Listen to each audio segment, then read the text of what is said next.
अब गीता ज्ञान दाता ब्रह्म है, श्री कृष्ण में प्रवेश करके बोल रहा है, इनका पिता है। ये कह रहा है कि ये जो केवल ब्रह्मा विष्णु महेश तक सीमित हो गया, आगे किसी की सुनने तैयार नहीं, ये राक्षस स्वभाव को धारण किए मनुष्यों में नीच दूषित कर्म करने वाले मूर्ख मेरी भक्ति भी ना करते। जब परमात्मा उनको सुनाने लगे, गुण तीनों की भक्ति में ये भूल पड़ो संसारे, कहे कबीर निज नाम बिना कैसे उतरो पारे। तीन देव की जो करते भक्ति, उनकी कदे ना होवे मुक्ति। यूं तो एक बबुड़िया सा उठ रहा थोड़े दिन का, और 2 वर्ष वर्षा ना हो, ये विज्ञान धरी की धराई रह जाएगी। ये कंप्यूटर पड़े पड़े जरेंगे सारे, और ये जहाज इनमें कोई बैठनिया नहीं पाएगा। भगवान को प्रसन्न करना पड़ेगा इस संसार के अंदर, कुछ दिन सुख से जीना चाहते हो। और परमात्मा प्रसन्न हो गए, सारे ठाठ कर दे, समय पर वर्षा होने लग जाएगी, सब दुख दूर हो जाएंगे, प्राकृतिक आपदाएं टल जाएंगी, भक्ति करेंगे। ये भक्ति युग है, और भगत के लिए बकवाद नहीं चलेंगी। बकवाद करके भक्ति नहीं हो सकती। तो इन सब बकवादों को त्यागना होगा और भक्ति की राह पर हमने लगना होगा, तभी हम मोक्ष प्राप्त करेंगे। नहीं तो बहुत बुरा भयंकर समय आ जाएगा आने वाले समय में। ये परमात्मा वर्तमान में इस दास के रूप में विराजमान है।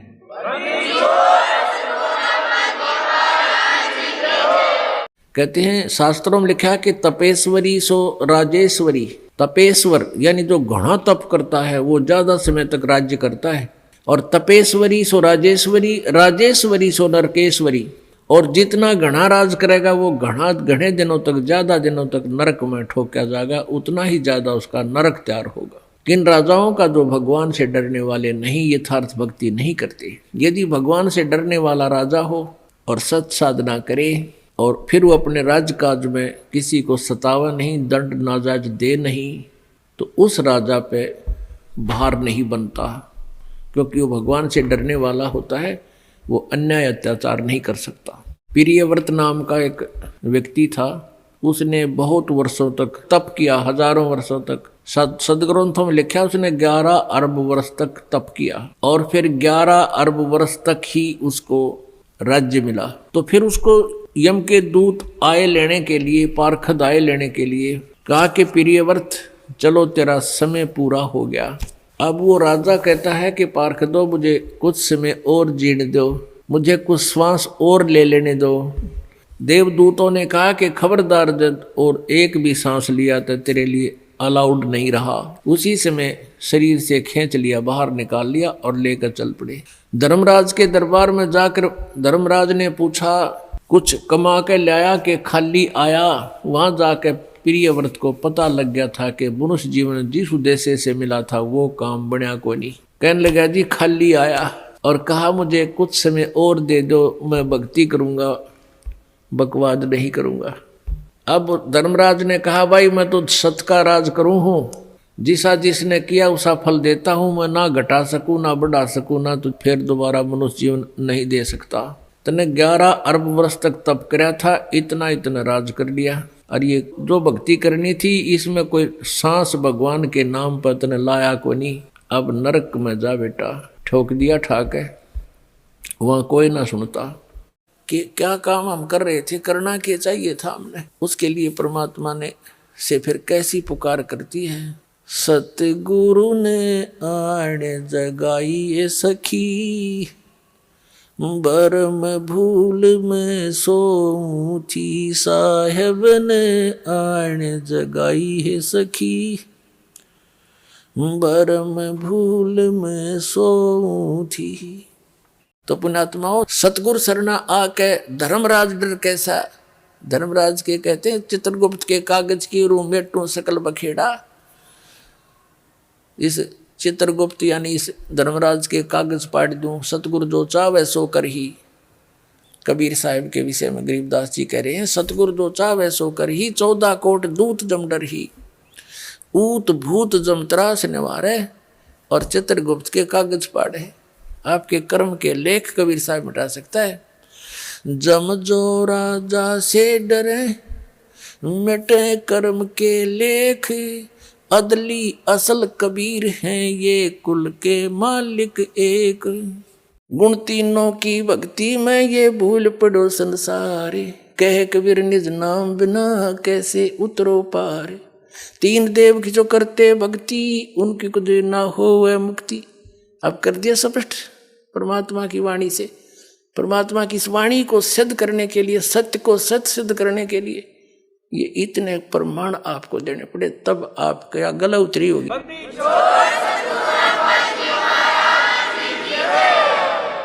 और परमात्मा भी कहते हैं, सो हम शब्द हम जग में लाए, सार शब्द हम गुप्त छुपाए। ये जो सोहम मंत्र है हम लाए हैं, किसी शास्त्र में सोहम नहीं है। हंसों को दो उल्टा करने का क्या, तो कि हंस तो जीव होता है और सोहम मंत्र है। गरीबदास जी ने लिखा है, दम सुदम को सोहद ले, ओहम सोहम सारे, उल्टा गोता मारिए परले पार दीदारे। दम सुदम, दम श्वास, उश्वास को सोध ले, और ये 2 अक्षर का मंत्र जो दास ने भी बोला है, ये है वो सार मंत्र। नानक साहिब जी की उस भाई बाला वाली जन्म साखी में आपको बहुत बार दिखा है। नानक साहब ये जाप करते थे। धर्मदास जी के विषय में आपको बता दिया, 2 अक्षर का मंत्र सतनाम वही परमात्मा ने उनको दिया था। दादू साहिब जी को परमात्मा मिले, उनको यही नाम दिया था। नामदेव जी को परमात्मा मिले, उनको यही नाम दिया था।